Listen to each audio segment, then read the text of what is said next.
You pack the lunchbox. Whole grain bread, cut up veggies, a little fruit. You feel good about it. But by 3 p.m. your child is rubbing their eyes, zoning out mid-homework, or melting down over something tiny. So you start to wonder, is this just a phase or is something missing? And here's the honest answer. Sometimes it's neither too little sleep nor too much screen time. Sometimes it's what's on the plate, or more specifically, what isn't. Most of us grew up hearing, eat your vegetables, or don't forget your vitamins, but almost nobody explained why certain nutrients matter so much for a developing brain, or which foods actually deliver them. So parents do their best with general healthy eating and still end up with a child who's foggy, irritable, or constantly catching colds, without realizing a nutrient gap could be a part of the picture. This is especially true for one nutrient in particular, iron. It's talked about constantly but rarely explained clearly, especially for families raising kids vegetarian. So let's fix that. Think of your child's brain like a house under constant construction. It's not just growing bigger, it's wiring itself, building trillions of connections between cells. That construction needs specific raw materials. And here are the big ones. Omega-3 fatty acids are like the electrical wiring isolation of the brain. They are a core structural part of brain cell membranes and support communication between cells. Great sources include wild-caught salmon, walnuts, chia seeds, hemp seeds, and flax seeds. Vitamin D and B12 support the nervous system and play a role in mood regulation. Vitamin D shows up in eggs and certain mushrooms, while B12 is found almost exclusively in animal products, which matters a lot if your family eats plant-based, and we'll come back to that. Folate, B9, supports cell growth, including in the brain, and it's easy to find in leafy greens, edamame, chickpeas, and black beans. Now here's the piece that often gets left out of conversation. Iron. Iron isn't just about preventing anemia. It's directly tied to attention, memory, and energy in growing kids. And here's the part that surprises a lot of parents. Not all iron is created equal. There are two types of dietary iron. Heme iron, found in animal foods like meat, poultry, and fish, and non-heme iron, found in plant foods like spinach, beans, and lentils.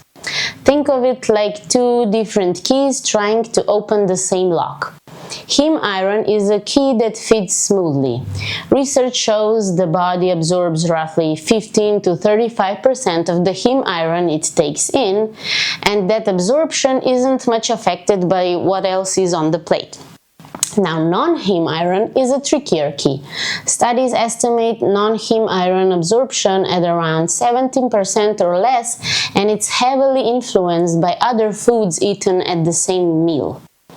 That's why red meat, dark poultry meat, and liver are such efficient sources of iron and zinc for kids, nutrients that matter for both neurological development and preventing the fatigue that comes with low iron. If your family eats vegetarian, none of this means you're doing something wrong, it just means a few extra details matter.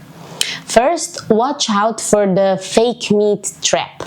Many ultra-processed, plant-based nuggets and burgers are high in sodium and industrial seed oils, and they don't replace the nutrition of whole foods like beans, lentils, or eggs.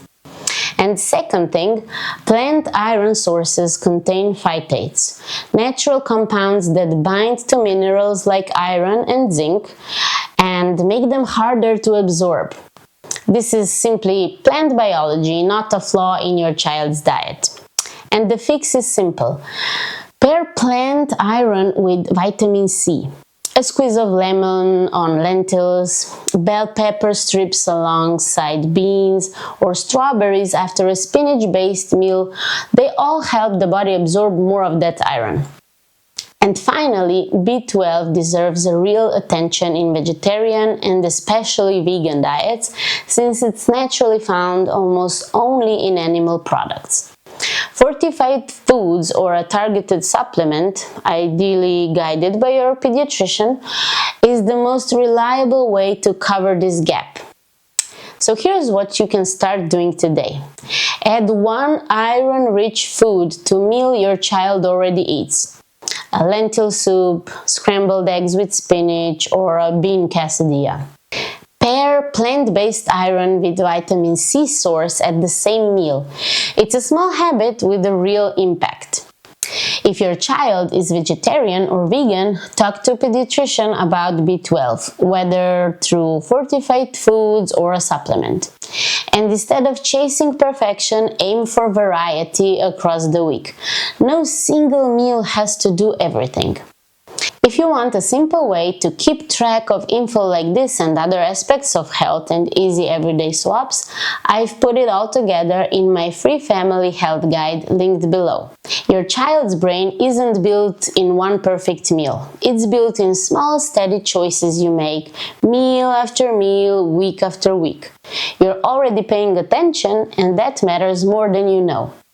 If this was helpful, please subscribe for more science-based videos on kids' health, on nutrition and family well-being. I'll see you in the next one.